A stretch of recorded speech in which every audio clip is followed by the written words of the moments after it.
हमारे चैनल से जुड़ने के लिए यूट्यूब पर शाहिदी जमाली नेटवर्क को अभी सब्सक्राइब करें। इनके ही नंबर आएगा।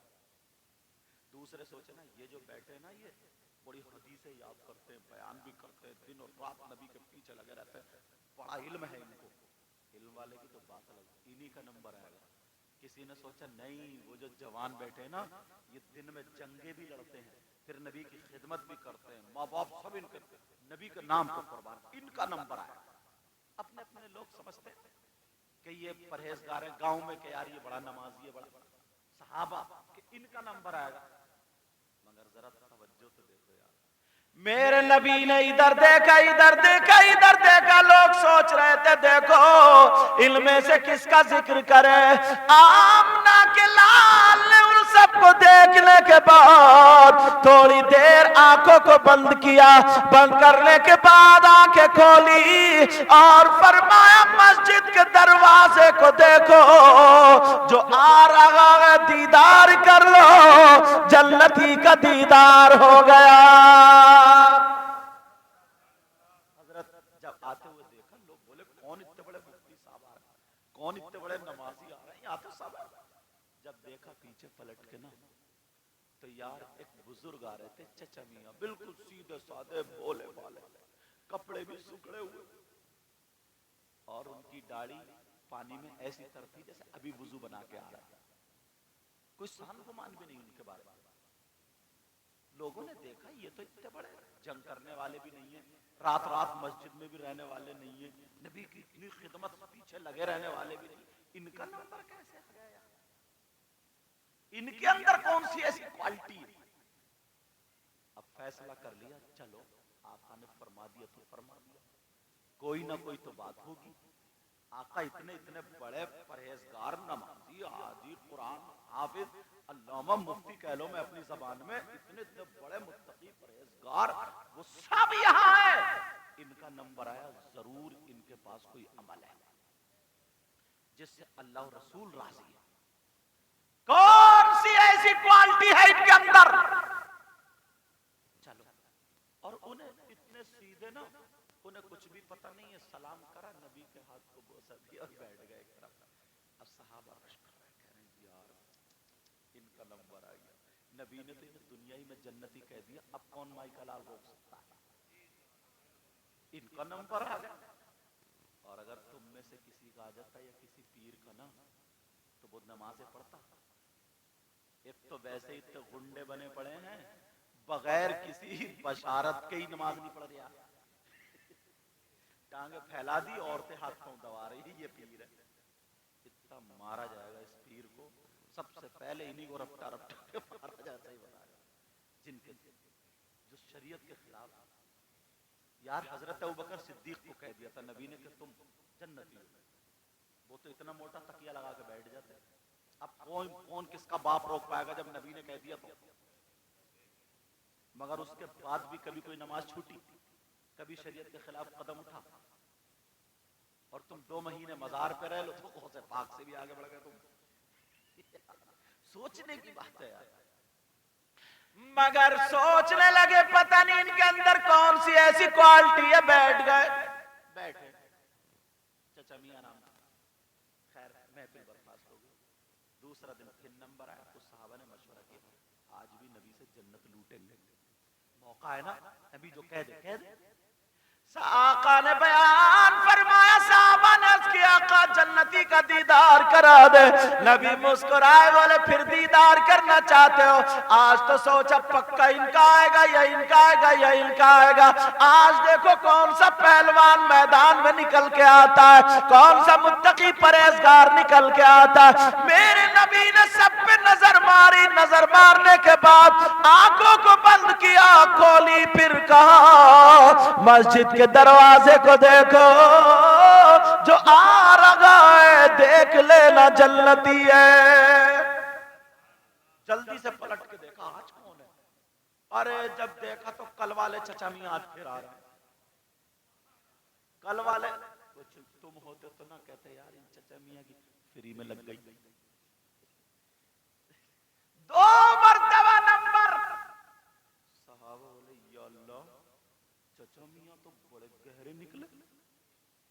अब तो पक्का हो गया कि कभी कभी ऐसा होता ना इनाम मिल जाता, लेकिन आज पक्का हो गया कि 2 मरतबा बड़े बड़े सहाबी मुत्तकी परहेजगार बैठ रहे, उन्हीं की तरफ नंबर क्यों आया? पक्का हो गया कि जरूर इनके अंदर कोई ना कोई क्वालिटी है। यार है क्या, हमें नजर नहीं आ रही कोई ऐसी चीज जो क्वालिटी वाले, वो तो आगे बैठे। ये सारी चीजें अब खैर महफिल बरखास्त, वो आए हाथ में बैठ गए, बैठ गए। लोग कभी नबी को देखे, कभी कहे यार क्या चचा मियां किस्मत पाई है तुमने, अपने अपने अंदाज में, समझे। अब तीसरा दिन जब नंबर आया, फिर मशवरा हुआ, ऐसा करो आज फिर नबी से जन्नत लूटते हैं। कहने लगे आका आज फिर जन्नत की बहारों का जिक्र है, आज फिर दीदार करा दीजिए। मेरे नबी ने इधर देखा उधर। आज सब इस मूड में था ना कि काश मेरा नंबर आ जाए, मेरा नंबर। तो सब उछल उछल के अपने आप को दिखा रहे थे, आका मुझे भी देख ली, आका मुझे भी देख ली। असल में दिखावा, वो तो जन्नत लूट रहे थे, मगर हमारे यहाँ दिखावा लगा। अगर नमाज जनाजा में भी जाएगा ना, तो आगे से दूसरे वाली सफ में उसने देखा, घर वाले ने मुझे देखा नहीं, तो दूसरी सफ में टेढ़ा खड़ा है और पीछे जोर से कहता सफे सीधी कर लियो सफे, और खुद टेढ़ा खड़ा है। उसकी नीयत सुधारना है, घर वाले को दिखाना है कि देखो मैं भी आया हूं। जरा सोचो यार, उससे पूछो अल्लाह के बंदे तू तो सीधा हो जा।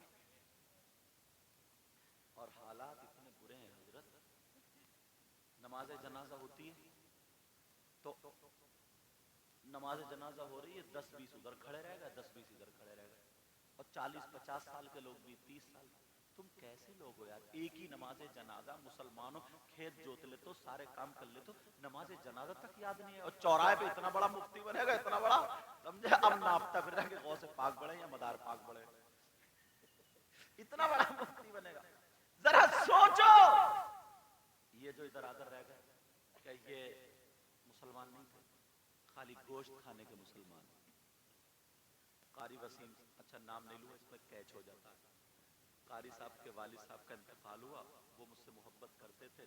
उन्होंने सोचा कि हजरत आप नमाज जनाजा पढ़ा दें। मैंने कहा ठीक है, वालिद साहब का मामला। मैं अपने पहुंच गया, कुर्ता पैजामा पहन के पहुंच गया वहां। गर्मी का मौसम था, नमाज जनाजा पढ़ाई मैंने। नमाज जनाजा पढ़ाने के बाद तो लोग थे अच्छे खास, तो मैं आम के पेड़ खड़े ना, खेत में हुई थी, आम के पेड़ के नीचे खड़ा हो गया। मैंने कहा मिट्टी बाद में दूंगा जब लोग हल्के हो जाएंगे।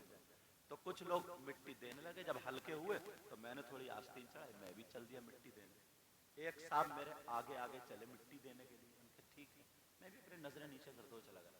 जब उन्होंने मिट्टी उठाई ना ऐसा करके, तो काफी देर झूमते रहे, हिलते रहे, पढ़ते रहे, कभी आंख खोल रहे तो कभी बंद कर रहे, अजी 3-4 मिनट। मैंने कहा या अल्लाह ये किसे धोखा दे रहे हैं, इतनी लंबी तो दुआ है नहीं मिट्टी देने की।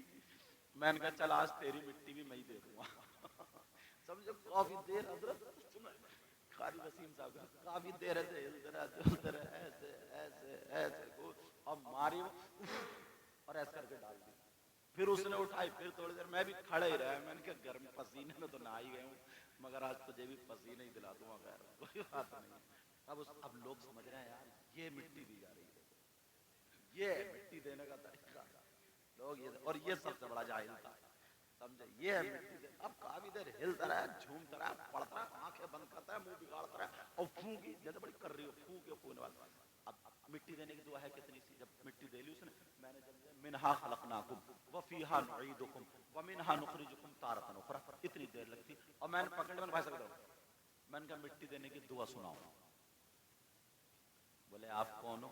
इतने में 2-1 लोग बोले वही यही नमाज जनाजा जिन्होंने पढ़े, थोड़े उसे पसीना तो ऐसे ही आ रहे थे, गर्म थी। अब वो कब आ गया, मैंने कहा मिट्टी देने की दुआ सुनाओ। अब वो कहने लगा हजरत मेरे भी पूरी याद नहीं हुई, आधी याद है। या अल्लाह तेरी आधी 4 मिनट में हुई है, तो पूरी तो 8 में होती। मैंने कहा चल आधी सुना, वो जो याद है वो सुना, देखो तो पढ़ क्या रहा। ये मुसलमानों के अपने इलाके के हालात हैं, गांव का नाम ही चैनल वाले कैच कर लेते हैं। बदनामी करना मकसद नहीं है, तुम्हारी इस्लाह करना मकसद। जैसा नाम नहीं बता रहे, हजरत को कारी साहब का नाम बता दिया मैंने कहा वही सुना। फिर सर को जाकर 10-20 लोग इकट्ठे हो गए कि सैयद साहब किससे बात कर रही है, हो ही जाते। अब जब हुए इकट्ठे, मैंने कहा जल्दी सुनाओ। जब मेरी आवाज तेज हुई तो कहने लगा हजरत वो भी कच्ची है। मैंने कहा अल्लाह तेरी कच्ची कब वक्त इतनी देर में हुई, आधी वो भी कच्ची। मैंने कहा यार, मैंने कहा एक बात बता भाई, तू किसे धोखा दे रहे? अल्लाह को किसे धोखा दे रहे? कब तक ये धोखा दे? तुम्हारी उम्र 40-45 साल की हो गई। मैंने उनसे कहा थोड़ी शर्म आनी चाहिए। जितने लोग देख रहे हैं ना, इनके दुआएं याद नहीं है, मगर ये तुम्हें देख करके बिगड़ रहे। इतनी दुआ याद नहीं कर सकते थे? और अगर नहीं है तो मत दो मिट्टी, और है दो और मिट्टी देने वाले। मिनहा खलकनाकुम, पहली मुट्ठी उठाएंगे क्या? मिनहा खलकनाकुम व फीहा नुईदुकुम व मिनहा नुखरिजुकुम तारतन उखरा, खलास। लेकिन कहां, कितना धोखा दे रहे यार। अब जब तीसरा दिन आया तो सहाबा दिल में कह रहे काश मेरा नंबर आ जाए। और तमन्ना करना भी चाहिए यार, काश मेरा नंबर आ जाए। मगर मेरे नबी ने सबकी तरफ को देखा, आंखों को बंद किया, फिर कहा मस्जिद के दरवाजे को देखो, जो आता हो दीदार कर लो। साहबा ने देखा सब तो यही, आज कौन आ रहा है? तीसरे दिन जब पलट करके देखा, फिर वही चचा मियां आ रहे। अरे यार मजा आ गया।